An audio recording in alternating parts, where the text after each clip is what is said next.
Okay, it's a pleasure to have with us today Juan Carlos and Jose. Juan Carlos will be presenting, and Jose will be the panelist for this talk. So before we start, so let me mention the workshop, the virtual workshop for junior researcher in time series. So this will take place on the 26th of March, so more or less in 1 or 2 weeks. So the program is online, so on our website. So I please, if you can spread this across your colleagues, friends, and I hope we can have many people attending, in particular senior colleagues that can provide some feedback to the presenters or junior colleagues. So again, so thanks a lot, Juan Carlos. And so Juan Carlos will present backtesting high dimensional expected shortfall. So you have 1 hour, and the floor is yours. Thank you very much. Well, thank you so much. Thank you for inviting me. It's a pleasure to be here. Actually, as I was saying, unfortunately, I'm teaching most of the days on at this time, so I'm typically unable to meet to see the seminars. So, yeah, it's actually it's a recent paper. It's so recent that it's not completed yet, but it'll be this week. So at some point this week, the paper will go out. So, although we have been working on this for a long time, actually, I presented this, I think, in one of these conferences in London, a previous version of this long ago. So, this is a continuation of previous work that I have done on backtesting, including work with Jose, who is here as well. So, and this is a kind of a modern version of this previous work on backtesting, modern in the sense of of high dimensional models of using forecasting models with machine learning and tools like that. So this joint work with actually two former students of mine. Sai Chao was my first student in Indiana, and Pepe I think was the second or the third, and they are now grown-ups. They are now actually full professor in Fudan, and Pepe also full professor in the Central University of Finance and Economics in Beijing. So this joint work with them, and so any comment is welcome. As I said, this is pretty much ongoing work, so it's not completed. So actually, we'd like to hear what you think. So this the outline of the talk. So I promise I'll do it in an hour. So I will motivate the problem first, then tell you about the challenges. For example, yeah, we have time series, we have machine learning, we have so non-smoothness from quantile. So actually, the technical challenges are a bit overwhelming. So the model is a model for value at risk and expected shortfall. I will introduce the key idea of the paper, which is this orthogonal backtesting. Then some asymptotic theory, but not going into details really. Monte Carlo and empirical application to growth, and then I will conclude. So downside forecasting is very relevant for financial risk management, for market risk, for macroeconomic policy, for stress testing. This is particularly relevant these days, as we know, because of things like the war and in Iran and the oil price going up dramatically. And many institutions, from small banks to larger banks to institutions like IMF and so on, they're interested in evaluating the downside risk of the economy and maybe of particular positions, stocks, and so on. So increasingly, these models are now using high dimensional tools, so machine learning methods that have been around for a long time, but it's now the time, I guess, where they became really, really popular. And within this context, and given this problem, it's important to have accurate and reliable forecasting tools for downside risk. And this is used directly for capital allocation, for systemic risk monitoring, macroprudential policy, and so on. So this is kind of the problem, how to evaluate, how to predict and evaluate predictions in a setting of where you are interested in downside risk and you are using high dimensional tools. So historically, the main tool for tail events and so on has been value at risk, has been conditional quantiles. However, we know that value at risk has some important limitations. It ignores the magnitude of losses. As a measure of risk, is not subadditive. And long ago, already the Basel III recommended moving towards expected shortfall. But despite this kind of recommendation, still the value at risk dominates basically the literature. For example, as an illustration of this, take the literature on growth at risk, for example, where still value at risk is the. However, there is a lot of strong motivation to analyze expected shortfall, as to use expected shortfall as a measure of risk. And a nice paper with an axiomatization of expected shortfall is this paper by Juan and Sitikis in management science that motivates this from an axiomatic point of view. So everyone probably knows what value at risk and expected shortfall is, but just in case this is a visual illustration, this is an example of a profit and loss distribution. The value at risk is the conditional quantile here. The fifth percentile of the distribution is 3.13, say, and the expected shortfall is the mean of on the tail event. So it's 5.8 here. So this is an illustration, but I will introduce this more formally. So let me give you a bit of notation and the background. So here in the paper, alpha denotes the probability level that you are interested in. Typically it's 5%. Maybe 5% is too low for expected shortfall, as you saw in the previous. Expected shortfall is left in the tail, so maybe we need more data and we want to do 10%.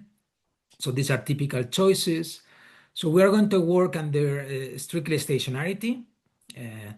In principle, some tools could be extended to non-stationarity using, maybe martingale theory, but this assumption clearly simplifies a lot the analysis. So at time t, we observe yt, an output of interest. It could be a profit and loss account.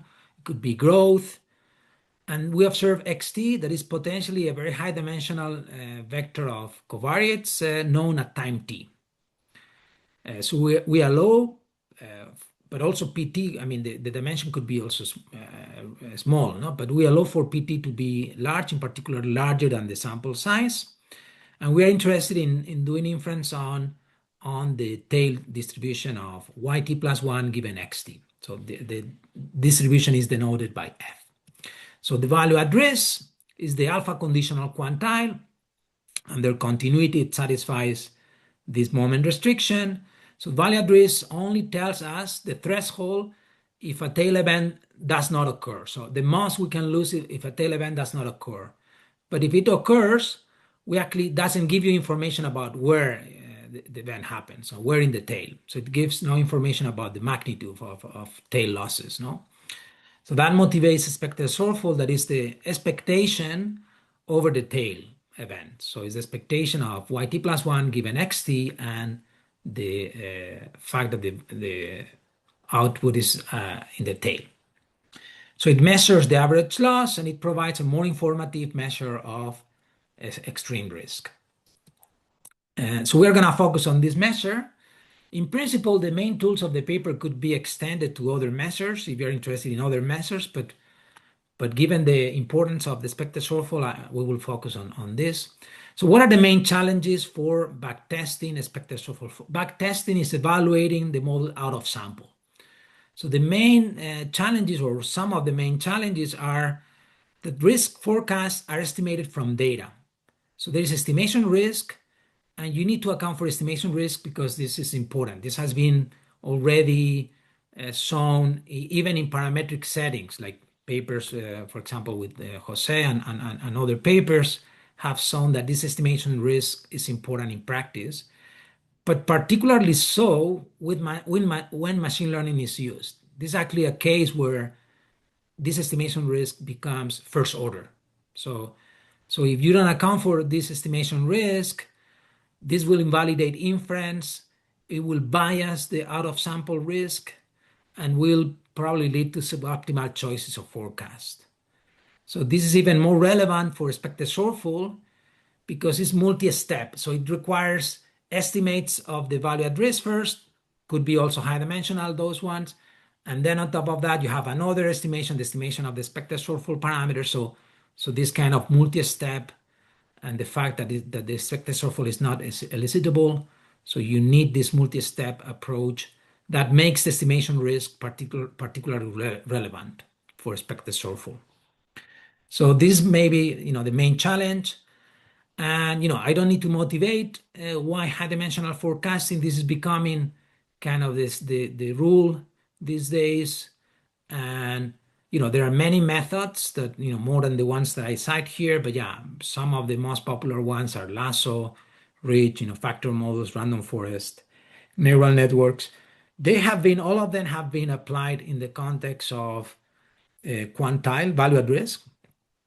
I have not seen applications to expected shortfall, although probably there are. I guess there are beyond lasso, for lasso, yes, but for other machine learners, I have not seen applications of estimation of expected shortfall with those. But in principle, yeah, it's a prediction, as we will see, it's a prediction problem, it's a conditional mean object. So in principle, you could use any of these methods after estimating the value at risk. So there is a point here that is very relevant, which is the fact that the expected shortfall is not elicitable. It means that it's important that you estimate flexibly the value at risk. So you can interpret rejections as being rejections only on the expected shortfall part, not on the first step, not on value at risk. So actually machine learning is very well motivated by this lack of elicitability of expected shortfall. And that's the idea of this paper. The idea of this paper is that use a high dimensional model for value at risk, but then correct for the estimation risk of that. But that will lead to correct interpretations of expected shortfall inference. So what are the main contributions? The main contributions are we develop orthogonal backtests for expected shortfall. So I will mention later what orthogonality means here, but essentially it means moments that are insensitive to the first step and the second step. First step here being the value at risk estimation, second step being the expected shortfall estimation. So, and this is going to be useful, particularly useful when these steps are done with machine learning or high dimensional methods. So we do this in the context of weakly dependent data. We provide a characterization theorem for orthogonal moments. So we actually saw any orthogonal moment, how it looks like, and which ones are orthogonal. We establish asymptotic validity under machine learning rates in general. So those are kind of high-level rate conditions, and then we specialize to lasso. I'll give you the simplest version of lasso here. There is actually in the paper we are working on a slightly more complicated version that allows for weaker conditions on moments. But yeah, here I will present for simplicity the kind of a stronger version that leads to simpler to interpret conditions. And then finally I will apply the method to growth expected shortfall. So there's a big literature on growth at risk, less so on growth expected shortfall, and that's the plan, to use those tools in that context. This is a particular setting where the number of observations is very small. This is quarterly data. So even with the small number of parameters, as say 60, this is already considered kind of a high dimensional problem. So what is the model that we use? We are quite generic because we don't want to stick to a particular kind of framework. Also, again, the specialization to lasso will be more specific, and that will particularize everything to linear models. But in principle, the model that we use for value at risk could be nonlinear, could be also high dimensional. So examples of models are, high dimensional linear quantile regression estimated by lasso. So in Belloni and Chernozuko for IID, or this other paper, more recent paper for time series. But there are other machine learning methods like deep neural networks, for example, in the context of growth at risk. They have been used recently, quantile regression forest, so distributional regression, partial quantile regression, also a recent paper on growth at risk. You could also use, the old school, old school kind of GARCH type models, and we allow for that. They are low dimensional. You could also combine, GARCH with high dimensional models for the mean, say. We could also use, quantile factor models, or more recently, this actually very nice paper on factor augmented sparse quantile regression by Juan. So you could use any of those methods. You need rates on the machine learner, and for some of these methods, these rates may not be available. So that's also maybe one reason to stick to linear, high dimensional linear quantile regression, for which theory is known. But in principle, this method, some of these methods, have already established rates, or you could apply some of the available tools to do that. No, but we are gonna require some high level conditions on rates, and those are the rates that you need to establish if you want to use any of these methods. So I'll be precise later. So how about the model for expected shortfall? The same. It could be nonlinear, it could be high dimensional.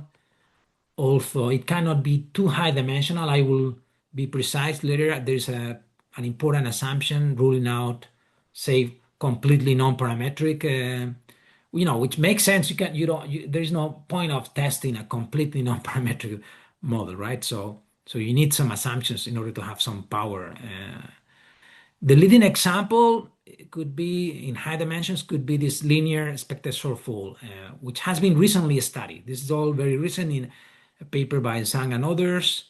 I believe it's published in 25 in JASA, and Barentse, which is unpublished. So Zhang and others, they analyze estimation of this beta zero in this high dimensional setting in the IID case, and Barentse does in time series. That's the same in time series.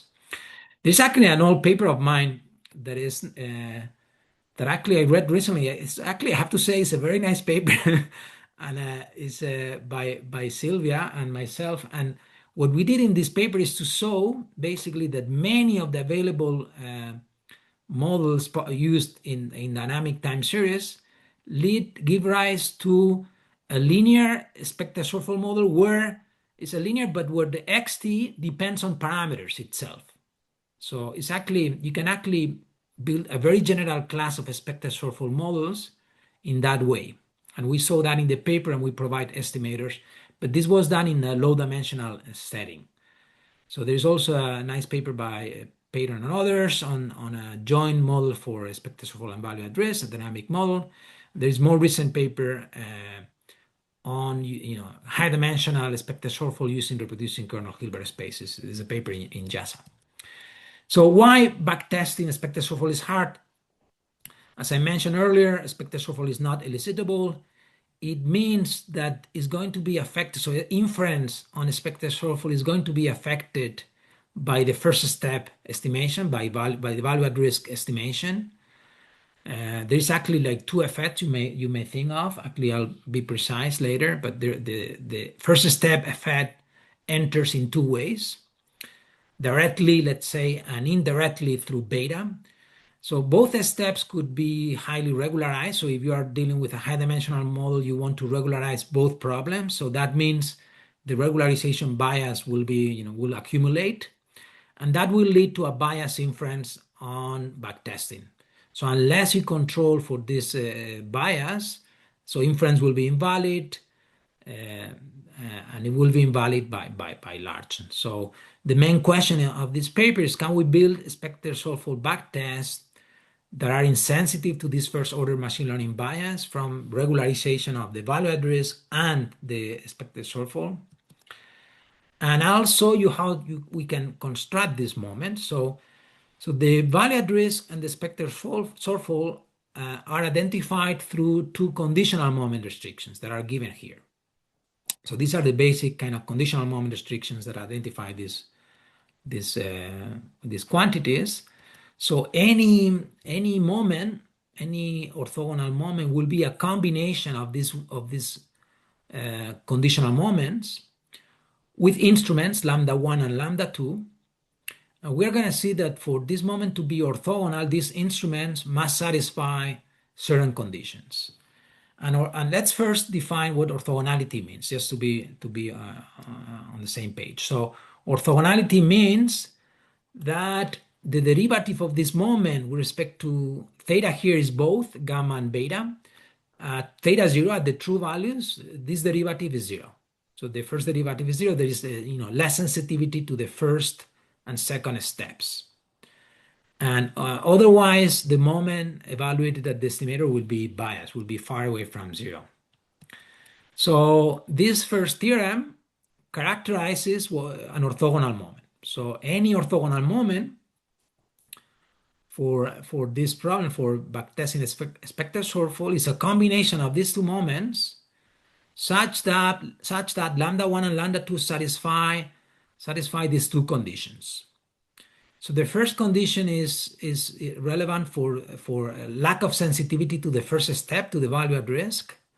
And the second condition is the one that makes the moment insensitive to the second step, to the estimation of beta 0.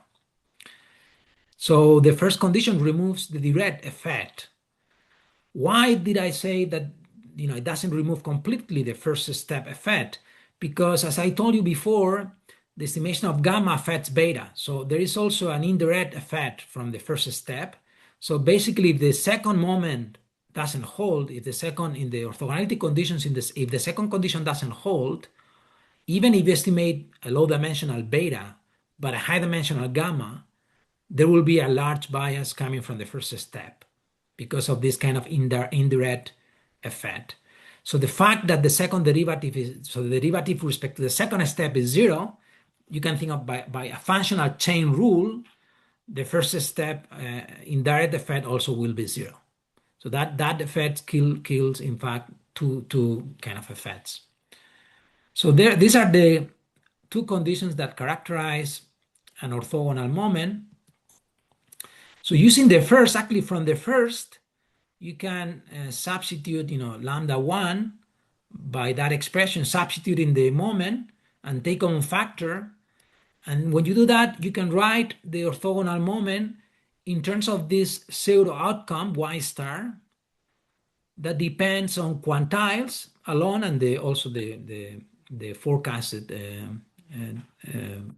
outcome. So this shows that actually this pseudo outcome is not ad hoc. It's actually coming from the characterization of orthogonality. And this was used first by Barense. So there is this actually very nice paper by Barense and published, to my knowledge, where he actually suggests to use this pseudo outcome to do inference on, low dimensional inference on expected shortfall. So here we'll see that also this shows up when you want to construct orthogonal backtesting moments. So he focuses basically on this first condition. So the main condition in this paper is this second condition. The second condition kills the effect of the expected shortfall on the backtesting. And for this condition to be, to lead to a non-trivial orthogonal moment, it's necessary that the expected shortfall the model is not too general, in the sense that the derivative is not dense in L2. For example, when this condition will happen, if you are modeling completely non-parametrically the expected shortfall. There is no, basically what this means is that you cannot reject a fully non-parametric model. So that's actually consistent with intuition. So as the expected shortfall becomes more flexible, the ability to backtest diminishes. And this is related to the span of this derivative. Actually, the ortho complement is going to play a big role. So this second derivative is the key orthogonality condition of the paper. It kills the effect of the second step and the indirect effect of the first step. Actually, we will see later in simulations that if you keep the first condition, the first orthogonality condition, but but this second condition doesn't hold, yeah, all the inference will be biased, largely biased. So once you take into account these two moments, you can actually, yeah, you can construct an orthogonal moment in a relatively simple way. Actually, that's the surprising kind of fact, because this is a three-step kind of setting. It's complicated. First step is value address. Second step is expected shortfall. Third step is to estimate this loss function, this moment, no? So you can actually do this like in a double machine learning type of approach, where you construct this pseudo outcome, and then you construct this orthogonal instrument lambda2 by projecting out into the space orthogonal to the score of the expected shortfall moment. So for example, in the case where the expected shortfall is linear, this derivative is the variable itself, is xt. So the way you can construct an orthogonal moment lambda2 satisfying this second equation is by taking this test function w and running a regression and get the residuals. And you can do this regression also in a high dimensional setting. You can actually penalize. We'll do this actually for the simulations and the application. We will use lasso to estimate this row 0, and then we will construct residuals. And once you have these residuals, you use those as instruments. So this can be also interpreted, if you want, as a regression of YT star on E alpha plus some variable, this lambda 2. So you can interpret this actually from the point of view of regression, if you wish. This is like the Friswolf-Lovell theorem, but applied to the pseudo outcome. So once you do this, you actually have a relatively simple way to construct an orthogonal moment. So gamma here can be high dimensional, beta can be high dimensional, and rho can be high dimensional. If you have a nonlinear model, you need to construct this projection in a slightly different way, but yeah, the idea is the same. I don't know if maybe I should pause for questions. I don't know, because I think this is like the key idea. So if someone has a question, I'm happy to answer. There are no questions. No? Okay. No. So yes. So maybe this, it's quite intense, in fact. So the conditions you mentioned before, right? Is there any way like to check them, or? We actually choose, so the instruments we choose. So we don't have to check them, because we are going to choose lambda 1 and lambda 2 such that they are satisfied. So how do we do that? We just solve lambda 1, so we don't need to check anything. We just solve lambda 1 from there. And what we need to be sure is that lambda 2 satisfies. Lambda 1 and lambda 2 are instruments. So it's about selecting how you select the instruments. Exactly. Right? You select those. Yeah. You select. So there's the first equation is kind of a free equation. You just substitute lambda 1 satisfying that. And then you need to be sure that the second one, yes, you need to check that it holds. And this construction that I was mentioning actually is built such that that holds. By construction, these residuals are orthogonal to the derivative. Okay. So by running this regression, you're actually constructing. So you don't need to check, because by construction, it already happens that this moment is orthogonal to. Yep. Okay, great. I think there are no questions except Sorry. Yes. Yes, I have. So these lambdas going on Abderrahim's question. So these lambdas, these conditions are independent of the alpha of the significance level that you are testing?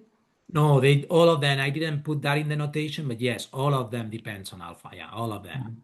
So for each alpha, you have a different one, right? So exactly. Yeah, exactly. Because everything here depends on alpha. This pseudo outcome depends on alpha, and then you are running regressions with this pseudo outcome. So everything depends on alpha. So it'll be nice actually to also understand how this changes with alpha. In principle, you could do that. You could do all of that. But yeah, this that alpha matters, and actually also you should select tuning parameters and so on in terms of alpha as well. So the paper by Chernozyukov and Belloni, they actually do that. So alpha, everything is here indexed by alpha. And this lambda 1 and lambda, so you could have many of them, right? Yes. Yeah, the way, yeah, actually, I mentioned this later. So Okay. I'll be back to this question, but yes, you could have indeed you could have many. So what you choose here is W, and I'll tell you what W must satisfy, and I'll tell you how we choose W and different options for choosing W. So for each W that you choose, and depending on the dimension of W, you are testing, one moment or many moments. And you Okay. could, in principle, also do even infinite number of moments. So I'll show And, you. and then you fix like the instrument with that, I guess. Correct. So once you select W, you run this regression, and that fixes lambda 2. Okay. Thank you. So about this choice, actually, about this W needs to satisfy some conditions, and this related to the previous assumption that I told you that this derivative of the moment cannot be dense in L2. So this is related to the power. You need that this lambda 2 that results from this orthogonalization is not zero. In other words, W cannot be spanned by these derivatives. This basically telling you W will have some power to reject the model. So you need this W not to be in this kind of a span. And yeah, otherwise, lambda is zero. So it could be that lambda is zero because, yeah, you are choosing a bad W that is in the span. So you should always, report, measures of this residual of this lambda to see whether, how close to zero is or not. That's something that you can test in principle. You can develop tools to test for this. Fully non-parametrically, probably no, but yeah. So you need a W such that this lambda 2 is not zero.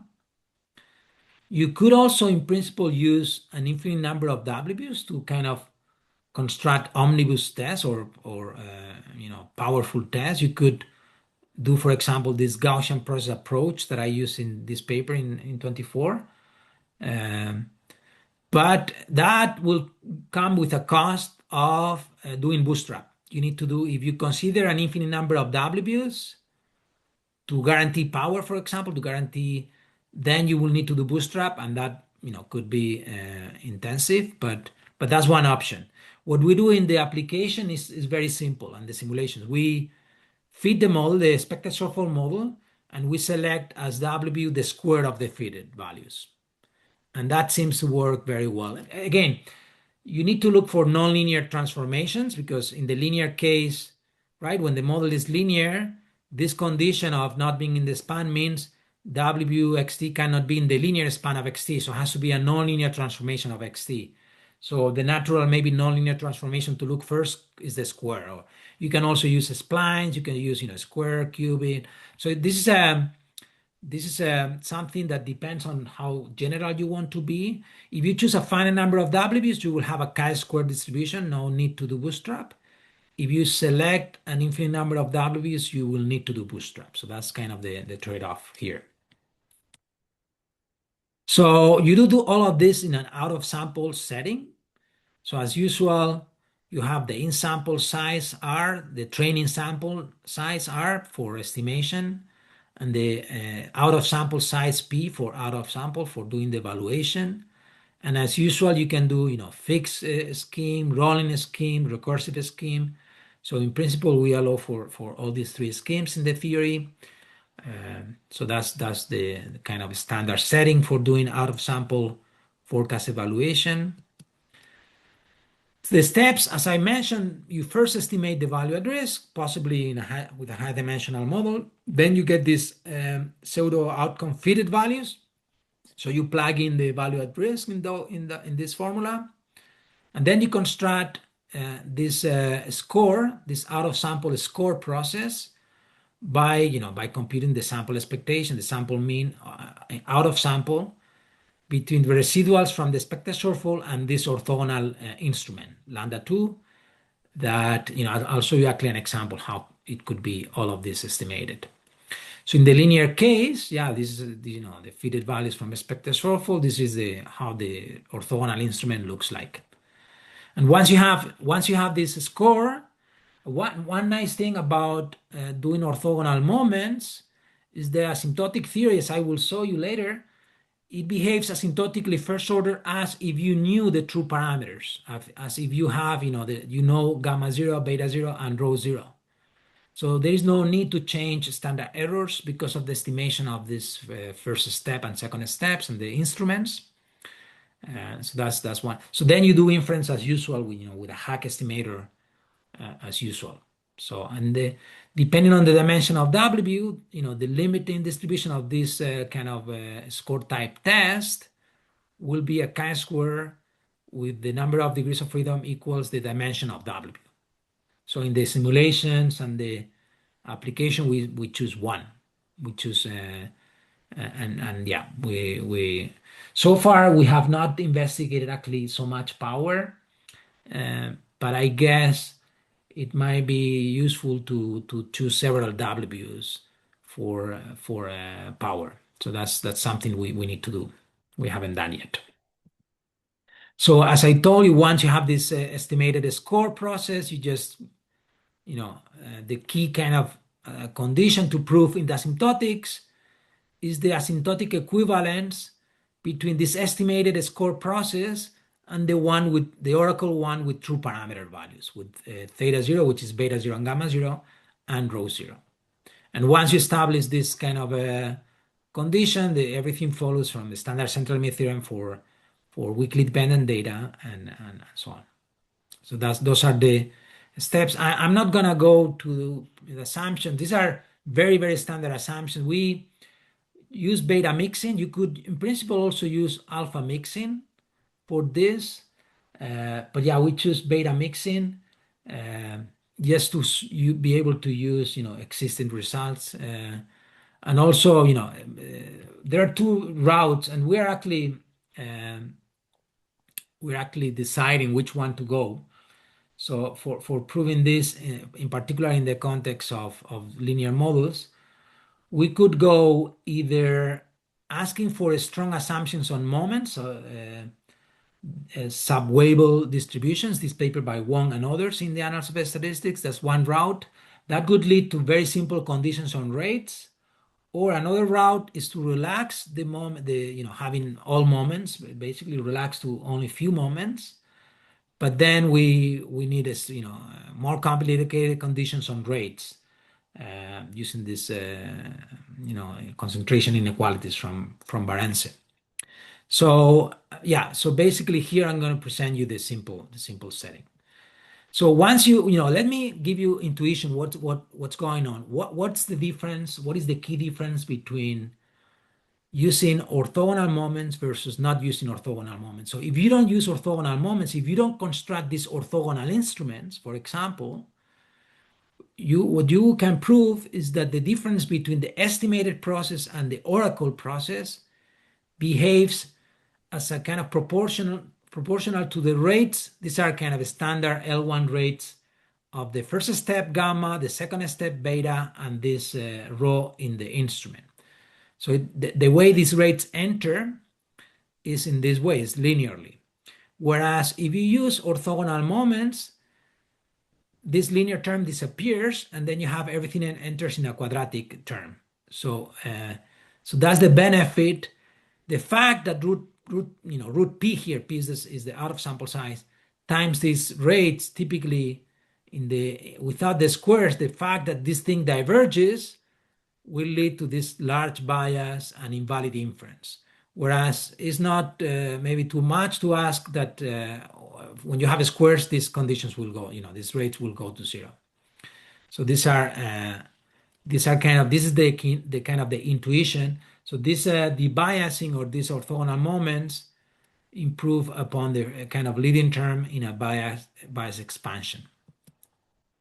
And this is the key rate condition that you need is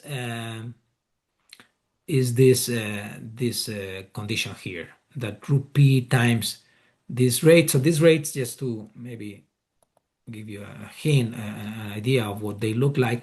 So for the rate for gamma for the first step is the supremum over the test sample of here, this is in terms of quantiles, because we want to allow also for nonlinear quantiles. Whereas the rates for the second step and the raw parameter that shows up in the instrument, they're like typical LQ, and we focus on this without subindex. It means is with Euclidean distance. So these are the three kind of rates that you need to control, and yeah, here. So the key assumption is that these rates. So this is something that we will see how it looks like for lasso, but this is something that is more likely to be true than the one without the square. With the one without the squares will typically diverge, and that's the benefit of doing orthogonal moments. That basically you can handle machine learning in first steps and second steps. So for the case of lasso, have linear models. These rates are actually well known. These are the simpler rates that I was telling you from this paper by Juan and others in the annals. And then the key kind of rate condition looks like this. And this is done, under beta mixing with sub-Weibull distributions. The rates without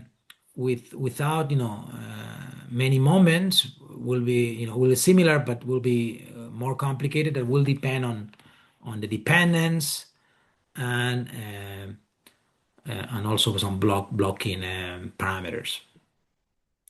But yeah, S here is the sparsity. There are three types of kind of sparsity indexes here: one for gamma, one for beta, and one for rho. And what you need is more or less that the sparsity is not growing too fast. It's growing less than the square root of the total sample size. That's kind of this for the typical kind of case in practice where you have the same sample size or similar sample sizes asymptotically for in sample as out of sample. So this kind of the typical kind of situation that when you have these squares, this rate becomes kind of feasible. Okay, so let me show you some Monte Carlo simulations to see, in practice how this matters. So we take a very simple DGP. This is a linear model. Actually, this is from the paper by Wong and others in the Annals of Statistics.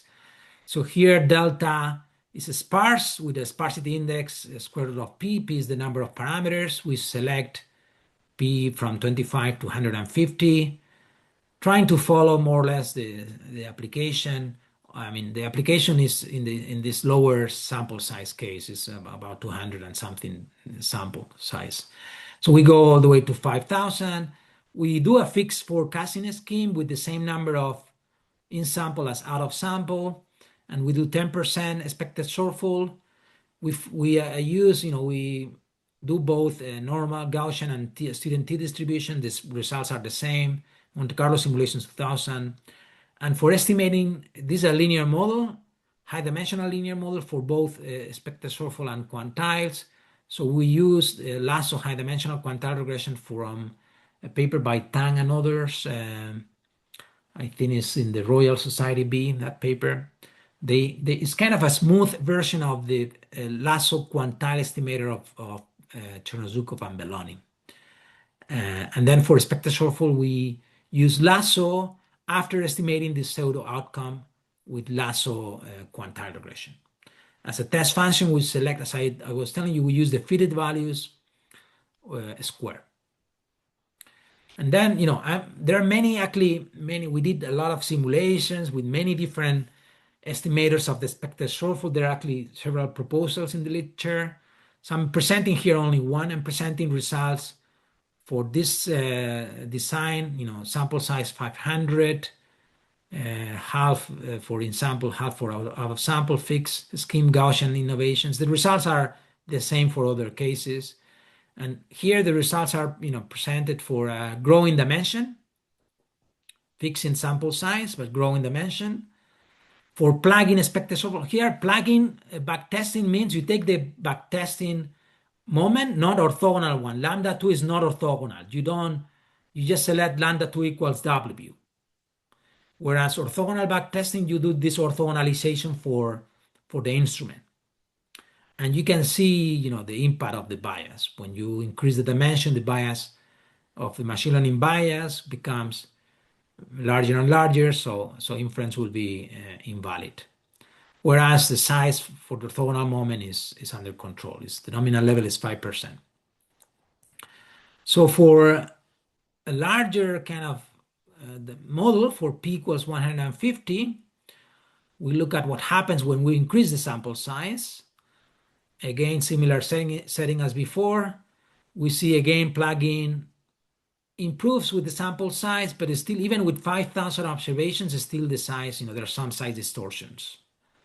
Whereas the orthogonal backtest is able to control the. These are very large, actually, model for this observation. Remember, we are doing inference on expected shortfall in the tail after estimation of the value at risk. So actually, the problem is statistically quite involved, no? And so these are actually quite reasonable results for this type of problem. So this is something we see in all the simulations. So high distortions for non-orthogonal moments. We try also even other estimators like OLS, and the results are even much worse. Whereas orthogonal moments tend to behave stably, quite well. So let me go to the application. So the application is to growth. So this growth expected shortfall in particular. So we take as output quarterly real GDP growth, seasonally adjusted. We look at G7 countries, sample from 61 to 2019. So a total sample size of 232. That's not a big sample size. We select P as 30% of T, so around 70 observations, and 14 sample, 162. So here, with something we knew already, we knew from the out-of-sample evaluation literature that the choice of this in-sample versus out-of-sample size matters. But this is particularly relevant with machine learning. With machine learning, this matters much more, exactly by the reasons that I mentioned before. This bias could be very, very large. For example, if you select the typical choice, say, of pi equals 1, the ratio of P and R being 1, that with machine learning, that could be too large. So actually, you need to go to very low values of P of this ratio out of sample to in sample size when you're using machine learning. So that's but here is not that small. And yet we will see that things work when you use this orthogonalization. So the tail level is 10% as before. I don't think it's a good idea to do expected shortfall with 5%. There are very few observations, so particularly with machine learning, that would be, I think, too much uncertainty to be able to handle this well. So the number of predictors we use, the typical kind of predictors that people have used in the literature of growth at risk, from papers by Jorda and the paper by Adrian and others in the American Economic Review. So we select a bunch of macro variables, a total of 64 of them.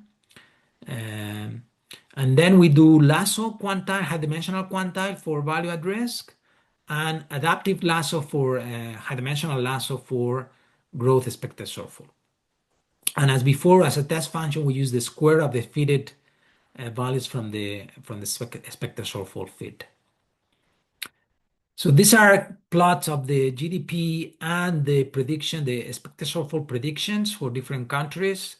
And what we see is that the expected shortfall has, quite a lot of variability, and it tracks well, downturns and things like the financial crisis and so on. So more or less, it's hard to see anything from this. But yeah, more or less, these are kind of sensible predictions. And this, we did a variable selection methods for both for value at risk and for growth expected shortfall. And what we saw is that the variables selected are quite different between one risk measure and the other. So these are typical kind of variables that appear in the literature, financial conditions, and house price index, and so on. So but yeah, this is telling us that the information in the value at risk and the expected shortfall is quite different. So they provide different kind of aspects of the conditional distribution, and so different variables could predict differently each of these objects, and also they could change also with alpha. Of course, that's part of the big motivation of the paper by Adrian and others in the American Economic Review was to show that that variables that are not relevant for the middle part of the distribution, they become very relevant when you go to the tails. So we should expect something similar happening here. We didn't do a kind of an analysis of the mean regression or the central part, but yeah, probably we will do that in the future as well. So these are kind of the variables selected from. These are methods that have been proposed for IID actually, but yeah, we believe in principle they could be also reliable with time series. But yeah, that's an open question, I guess. So about the outcome of the test, what we see systematically, again with different estimators, with different situations, is that non-orthogonal backtests tend to over-reject models that in principle look well. So that's the result not from the moment itself that is rejected, but coming from the bias from the first and second step. So the bias basically leads to over-rejection of the backtesting if you don't orthogonalize, if you don't construct these orthogonal instruments. And that's what we see. This happens systematically almost for all countries.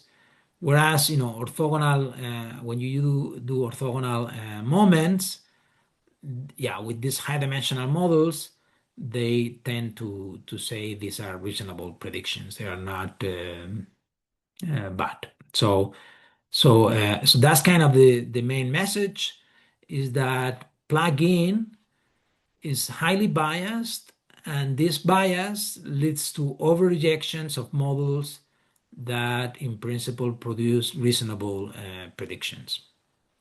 Whereas orthogonal backtests are far more stable and lead to fewer rejections with these models. So this is this kind of confounding of plugin between misspecification and high dimensional regularization from the first steps. So maybe I went fast, but here the main contributions, let me summarize them, are that we characterize orthogonal moments for backtesting expected shortfall. The construction is actually quite simple to implement. You need to basically estimate the value at risk, predictions from value at risk, then construct these pseudo outcomes. They only involve outcomes and these predictions, nothing else. No need to model any other aspect of the conditional distribution. Then you construct these orthogonal instruments. You estimate the expected shortfall, and then you construct the moment with those. And we establish the equivalence of this estimated score process with the Oracle one that uses the true values. And once you have that equivalence, asymptotic normality follows, so you can do inference. You can actually establish inference, and inference is valid even with machine learning. And you do hack estimation as usual. We also prove in the paper that the hack estimator is consistent for the true gamma, the true asymptotic variance with machine learning first steps and second steps. And we, specialize the asymptotic theory is done in a way that you could in principle apply this to any moment, to any kind of models as soon as you are able to establish this, smoothness that are typically easy to establish, and then the rate of convergence. Those are more difficult, and again, for many machine learners, maybe they are not known. For example, deep learning is becoming very popular now in growth at risk with these recent papers but as far as I know, no one has established the rates of deep learning for quantile regression, as far as I know, for time series, I mean.